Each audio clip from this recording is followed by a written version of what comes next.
Ты работаешь, работаешь, а денег все равно не хватает. Твоя жизнь– это часы, проданные за копейки. Но кто на самом деле определяет цену твоего времени? Ты или твой работодатель? Почему одни могут брать $1000 за час консультации, а другие еле сводят концы с концами? И самое главное, сколько стоишь именно ты? Подписывайся на канал, давай разберемся вместе. А ты уже знаешь, что в Казахстане проживает 58 тысяч миллионеров?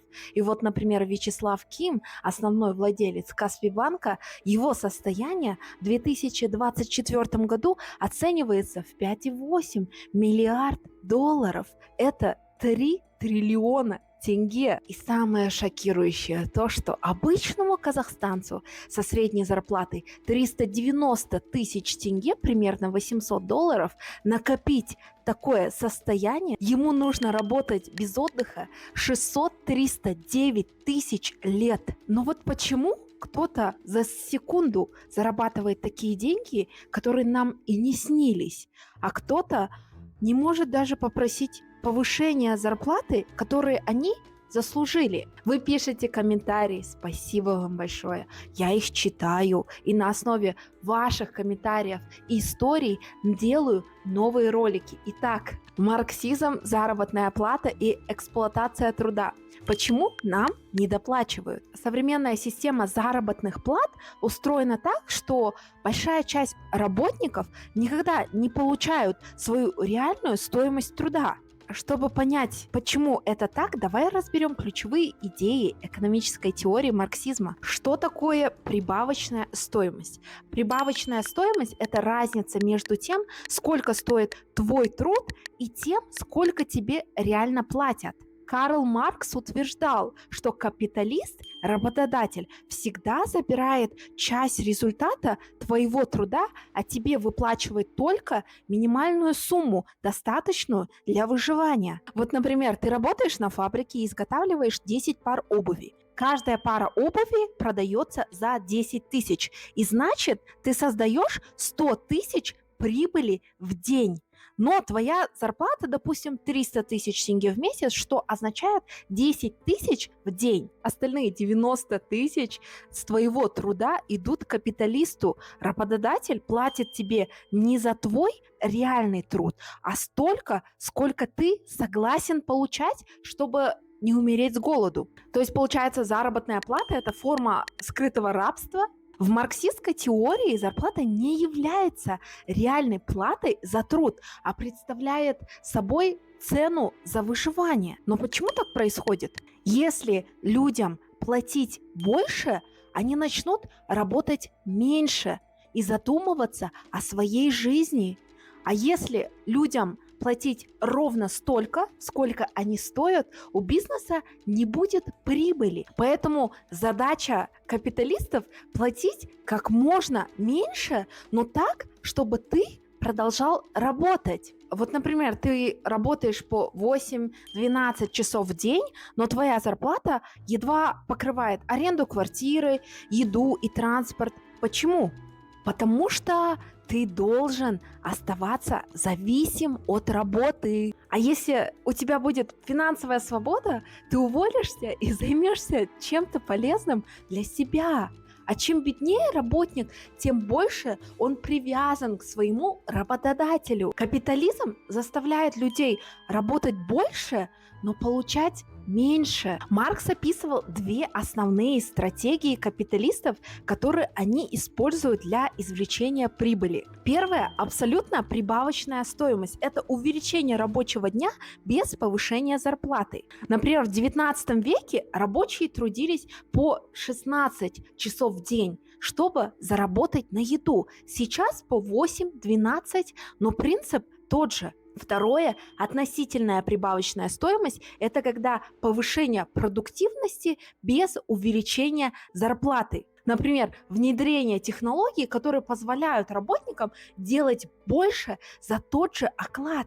Капитализм изначально устроен так, что большая часть богатства распределяется вверх, а не вниз. Это и объясняет, почему миллиардеры богатеют, а бедные продолжают работать за копейки. Так получается, капитализм – это зло или неизбежность?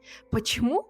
Лучшей системы пока не придумали. Капитализм – одна из самых противоречивых экономических систем. Одни считают его злом, другие – единственным способом создать процветающую экономику. Но если капитализм так плох, почему ни одна другая система так и не смогла его заменить? Давай разберемся. Что такое капитализм? Капитализм – это экономическая система, основанная на частной собственности, свободном рынке и конкуренции. Главные принципы – частная собственность. У тебя есть право владеть бизнесом, недвижимостью, идеями. Свободный рынок. Цены определяются спросом и предложением, а не государством. Конкуренция. Компании борются за клиентов, улучшая качество товаров и услуг. Наемный труд. Ты продаешь свое время и навыки за деньги. В отличие от социализма, где государство управляет экономикой,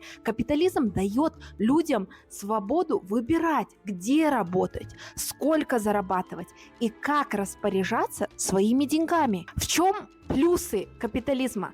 Первое – экономический рост. В странах с рыночной экономикой уровень жизни постоянно растет. В Китае после перехода к капиталистической модели миллионы людей выбрались из бедности. Второе – инновации и технологии. Компании конкурируют друг с другом, создавая новые технологии, лекарства, продукты. А в СССР не было конкуренции, и поэтому все продукты были одинаковые. Третье – возможность заработать каждому. В капитализме каждый может создать бизнес или найти высокооплачиваемую работу. В социализме же зарплаты у всех примерно одинаковые, независимо от вклада. Четвертое – выбор и разнообразие. Ты можешь выбирать, где учиться, работать, в каком городе жить, а в централизованной системе тебе просто назначают место работы и зарплату. Поэтому капитализм дал миру больше богатства, технологий и свободы, чем любая другая система. Стоп.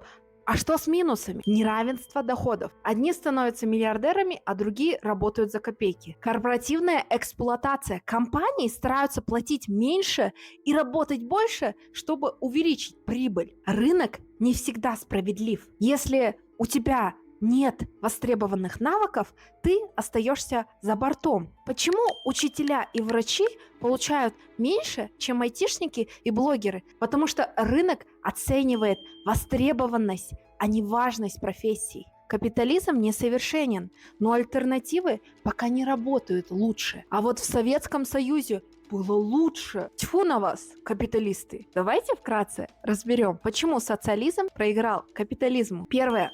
В социализме не было мотивации работать. В СССР люди получали одинаковую зарплату независимо от эффективности. Второе. Государство контролировало экономику. Плановая экономика СССР привела к дефициту товаров. Магазины были пустыми. Третье. Социализм подавляет предпринимательство. В Северной Корее бизнес запрещен. В Южной Корее процветает. Разница в уровне жизни очевидна. Попытки заменить капитализм централизованной экономикой приводили только к кризисам. Капитализм – это не идеальная система, но лучшей пока не придумали. Вместо того, чтобы ненавидеть, лучше научиться в нем выигрывать. И как же теперь оценить свое время и повысить свою ценность? Шаг первый – перестать думать, что хорошо работать равно много работать. Это главный миф, на котором держится система. Люди, которые много работают, редко становятся богатыми. Богатые люди не работают дольше, они работают умнее.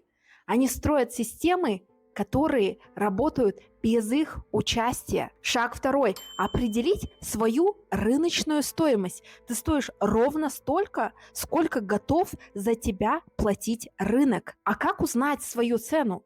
Посмотри среднюю зарплату в твоей сфере. Сравни себя с топ-10% специалистов, чем ты хуже, либо лучше. Если ты зарабатываешь ниже среднего, ты ты явно недооценен. Шаг третий – работать на свой бренд. Работодатели не хотят, чтобы ты думал о своей ценности. Им выгодно, чтобы ты работал за еду. И как же избежать этого? Нужно прокачивать навыки, которые редкие и востребованные. Развивать персональный бренд. Будь известен в своей сфере. Учись продавать себя не только на работе, но и в жизни. Не в буквальном смысле, про навыки. Ты можешь перейти в мой телеграм-канал. Ты можешь работать за копейки, надеясь, что когда-нибудь твой труд оценят.